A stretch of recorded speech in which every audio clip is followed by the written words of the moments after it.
The setting was the same, and the conversation similar to a joint meeting of Manchester Select Board and Planning Commission that was held this past May about a cell tower proposal. Then, the issue was an application for a cell tower to be constructed near downtown Manchester for AT&T. This time, on Wednesday, October 25th, the issue before both boards was a proposal from another telecommunications company, Verizon, to construct a similarly sized 140-foot-high tower near Hunter Park, the home of Riley Rink. The Northshire Civic Center owns the site, which is located right behind a solar array near the parking lot for the Riley Rink. The crowd was a little smaller, but the issues raised were similar: viewshed impact, health concerns from radiation, and in this case, the tower's proximity to a helicopter landing pad used for emergency medical service. I strongly oppose this project given the known and not yet known health and environmental impacts of the radio frequency radiation emitted from the cell towers like this one, and especially given its proximity to spaces where our children collectively spend so much time, such as Riley Rink, Hunter Field, the rail trail, and the rec park. The purpose of Section 7.1 is to ensure appropriate review and oversight of wireless telecommunications towers and associated infrastructure to protect the scenic, historic, environmental, and residential resources and qualities of the community and to minimize the visual and environmental impacts of these facilities, all within the confines dictated by federal law.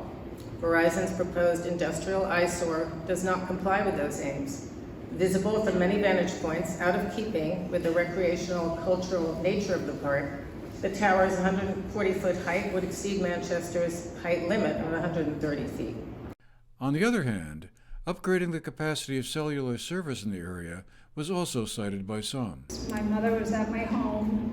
I was away for the weekend. She fell and she tried calling 911 and she had no cell service. And she lay on my property for 4 hours until thankfully somebody stopped by my house to deliver something, was able to get in my house, use my landline to call 911. Where do you live? I live on Rockingstone. Just for Right. everyone to know, so Okay. everyone knows where this happened in town. 1.2 miles Okay. south. We can't have conversations going back and forth. Just like- So I live, Somewhere in town. I live 1.2 miles south of Equinox. So from a safety standpoint, that is not the first time my mother has had an issue, nor myself. I got a flat tire, I couldn't make a cell phone call, I couldn't text, I couldn't email. I had to drive home on a totally flat tire in the middle of like 10:30 at night.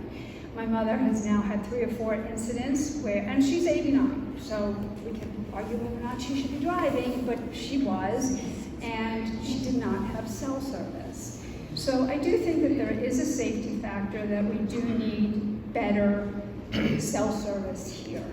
The meeting was for a presentation by the representatives of Verizon to pitch their case for building the cell tower at that location. The boards ultimately took all the comments and information under advisement, deferring a decision for a later date. A formal application to the state's Public Utility Commission, which would be the agency to give the thumbs up or down on the proposal, has yet to be submitted. The town's role is advisory. It can weigh in on the idea with the Public Utility Commission, but it won't decide the outcome. Verizon attorney Brian Sullivan told the audience why Verizon wanted to build the tower and why that was a good location to buttress their cell service in the Manchester area. I think the location of this site mitigates many of the typical concerns about cell towers, given the fact that it's located near an existing solar farm. And I think there's a gravel pit in the area, as well as the Civic Center building. Any tower to be effective for this type of technology, which is usually referred to as line of sight technology, as the name implies, the antennas for the users of the tower must have a clear line of sight to the area they're trying to cover. So it's always a delicate balance between achieving that line of sight and creating a structure that is unduly intrusive aesthetically. Over the course of the nearly 3-hour-long meeting attended by about 50 residents and town officials, Select Board and Planning Commission members heard more concerns and criticisms than expressions of support. Can this tower be upgraded in its existing location to alleviate the use of another area? Only area, is this the only area that you, Vertex, has done the simulation to improve the reception? Surely not near a residential community, a highly trafficked recreation facility, an emergency landing facility, farmland and community trail, and also our beautiful rec facility. You shed a little bit more. I'm developing a property on the other side of Main Street, and I'm slightly elevated. That cell tower is in your face. There's no getting away from it. And have been working on investing a substantial amount of money on a project that you're all aware of on the other side of Main Street, and it substantially affects our potential project. After the meeting, Planning Commission Chairman Phil Peterson described the next steps.